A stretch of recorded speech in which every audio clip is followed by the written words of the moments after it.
In the world of business, knowledge isn't just power, it's your unfair advantage. This is Momentum, your deep dive into the books that shape the world's most successful leaders. Let's begin.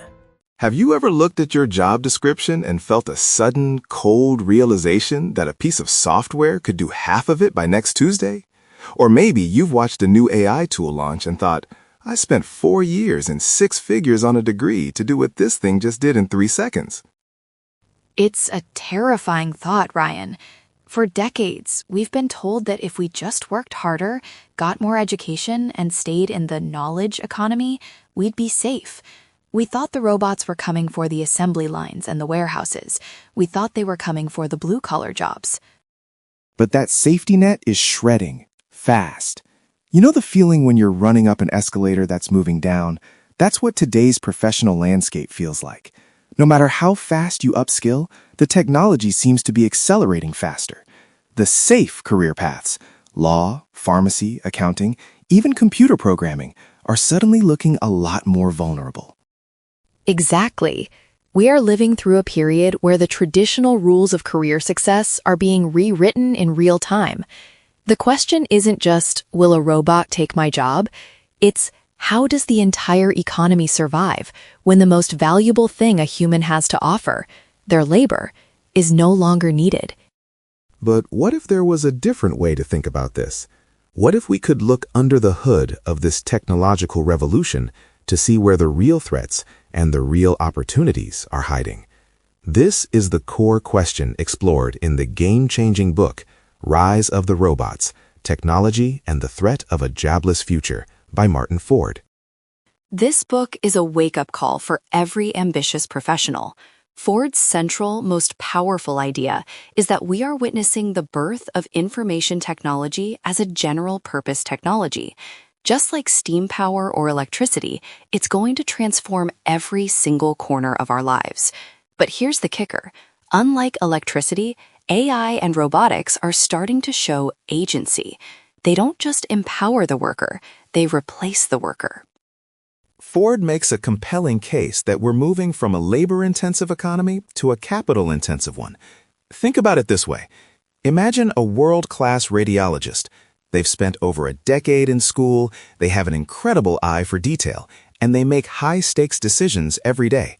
They are the definition of a knowledge worker. Right. And in the old world, that person was untouchable. But Ford shares a story about the rise of deep learning algorithms that can now scan thousands of X-rays or MRIs in seconds. These algorithms don't get tired, they don't have off days, they don't need health insurance, and most importantly, they learn exponentially. While a human doctor might see 50,000 images in a career, an AI can see 50 million in a weekend. That's the game-changer moment, when the machine isn't just a tool used by the doctor, but becomes the diagnostic engine itself. The economic value of the doctor's specific technical skill begins to plummet.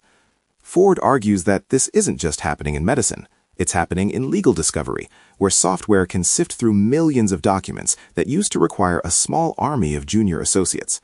It's happening in journalism, where algorithms are writing sports summaries and financial reports. It's a total shift in the landscape. Ford calls this the hollowing out of the middle class. We used to have a pyramid-shaped job market, with lots of entry-level roles leading to the top. Now the middle is disappearing. You have high-level creative directors and low-level service workers, but the entry-level professional roles are being eaten by automation. And Ford's point isn't that technology is evil. His point is that our economic system isn't built for this. Our entire society is based on the idea that people trade their time and brains for money, which they then use to buy things. If the brains part is replaced by a server farm, the whole cycle breaks down. This isn't just a story about losing jobs. It's a story about the potential collapse of consumer demand. If nobody has a job, who buys the products the robots are making? It's a profound shift in perspective. Instead of seeing AI as a productivity booster, Ford forces us to see it as a competitor. He illustrates that the Luddite fallacy, the idea that technology always creates more jobs than it destroys, might finally be proven wrong. Because for the first time in history, the machines are coming for our cognitive abilities, not just our muscles. Now, this core idea that we are facing a fundamental shift in the value of human labor is a massive game changer for how you plan your career. But it's just the starting point. Ford doesn't just leave us with the threat. He also explores the radical shifts we need to make to survive this future. Exactly. In our full 18-minute deep dive of Rise of the Robots, we break down the 7 deadly trends that are currently reshaping the global economy. If you don't know these 7 trends, you're flying blind in your career planning. We also get into the specific safe zones. Ford identifies the types of human work that are the most difficult to automate, the islands of safety in a sea of automation. We'll tell you exactly what those skills are, so you can double down on them now. And we can't forget the big picture solutions. We explore the controversial 4-step framework Ford proposes for a basic income guarantee and why he believes it might be the only way to save capitalism from itself. We also discuss the one common mistake professionals make when they try to pivot into tech roles that are actually more likely to be automated. These are the details that separate people who get left behind from the people who lead the transition. You need to know how to position yourself before the rise of the robots hits your industry. You won't want to miss the full summary. We'll show you how to navigate the jobless future and what it really takes to stay indispensable in an era of infinite machine intelligence. Join us in the premium version for the full breakdown. Your career might just depend on it.